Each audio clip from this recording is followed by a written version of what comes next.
All right, at first, Arizona said no to accepting help in the form of a FEMA COVID-19 vaccine site. Then an about face. Reporter Valerie Cavazos of our affiliate KUN explains. FEMA can work with Pima County, but Dr. Kara Chris says the state will not be involved in providing any resources or funding. Pima County would be responsible for that. Listen to what Dr. Chris says, followed by reaction from Supervisor Dr. Matt Hines. Pima County has, provided their assurances that they will be able to support these sites. We are hoping that is without having any impact on any of the other currently operating sites. We heard from the state. What's your reaction? It's much faster and just better and overall if we can have this direct relationship between the county and FEMA like this. The county had pulled out all stops to get FEMA to set up vaccine pods at 2 sites in at-risk minority communities, El Pueblo Community Center and the Keno Event Center. The board voted on a resolution requesting help from Homeland Security, which oversees FEMA, and Arizona's congressional delegation to make that happen. Dr. Christ answered my question whether that played a role in the reversal. I didn't specifically hear from congressional delegation either. So that didn't play a role. It was more of FEMA's assuring us that the vaccine would not come from the state's allocation, and then Pima County's reassurances that they could support this without the state having to reallocate resources. But the reversal comes with conditions and concerns. In a letter to FEMA, Dr. Christ writes, the state is skeptical of the county's ability to provide needed resources and personnel. She says if the county cannot ensure the state-run site at the U of A will be impacted, then it would pull back its authorization. County Administrator Chuck Huckleberry tells us he'll respond directly to Dr. Christ, saying the county has run multiple sites without incident or state help. He says the county will resume its planning with FEMA and begin giving out doses as soon as possible. Valerie Cavazos, KGUN 9 on your side. Dr. Matthew Hines was featured in that piece that you just saw. He works as a hospital physician and an internist, and he's also a district supervisor in Pima County. Good to see you, Dr. Hines. Hello.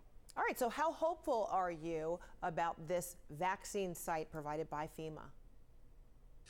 It's a really fantastic opportunity for my county and to get over 250,000 vaccines working in this partnership with FEMA to establish actually two federal vaccine sites, as you heard in that piece, to really help, in fact, both in my district, to really focus on lower income and underserved areas and predominantly Latino parts of Pima County. As we know, the Biden administration has made it very clear that vaccine equity of distribution is a major priority, and that's why we fought so hard to make sure that we could get this relationship and bring these extra vaccines into Pima County. So the underserved would benefit the most, and how are they feeling about this new access? Yeah, very, very positive reaction so far. Unfortunately, when the governor was for almost a week, actually more than a week, trying to, I guess, prevent the county from doing this, a lot of my constituents, a lot of folks in these communities said, oh, we kind of figured. And that was really heartbreaking to hear that they weren't surprised that the state administration was trying to deprive them of this opportunity. So I'm really thrilled that we're going to be able to bring these folks who need it the most access to the vaccine like this. And overall, how is Arizona doing in the vaccine rollout? Slow to start. I mean, all across the state, we've seen vaccine scarcity outpaced by demand. This is not surprising early in this kind of a process. It's really hard to, this is all unprecedented. Pima County specifically has been doing very, very well, and I'm really proud of the efforts that my county has directed, whether it's mobile vaccine sites going into underserved neighborhoods. Just in general, ever since we started doing this, we've been putting a focus on making sure that the Latino community and others who are more at risk and not getting access to vaccine really are able to benefit. And so we are vaccinating a significant number of these communities and these families throughout this process. And we're at about 25 to 30% of the folks, residents in my county, have received at least one vaccine at this point.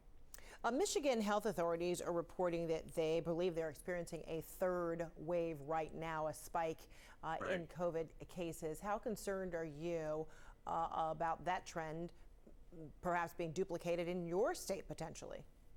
Yeah, no, on a very granular level, I believe I'm even starting to see that a little bit. The past couple night shifts that I worked last night, the night before, I'm admitting more COVID patients, and that's concerning. 2 here, 1 there. That I was almost seeing no COVID patients for the better part of a month, and now I'm starting to see them come back in, and Why do with you believe significant that? disease. Why do you believe that is?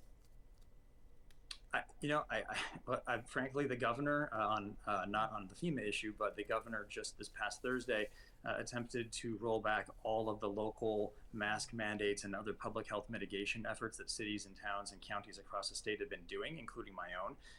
Now, those are still in effect in Pima County here, but not helpful. That giving that message out to people that everything's okay. Spring break is coming. Humans want to interact with other humans. I understand that. And that's exactly what we're going to see. We're going to have a third surge, a third wave here, just like Michigan is seeing, because the governor and the state are rolling back these protections and these mitigation efforts. And that's what concerns me most. All right, Dr. Matthew Hines, thank you so much. Continue to be safe.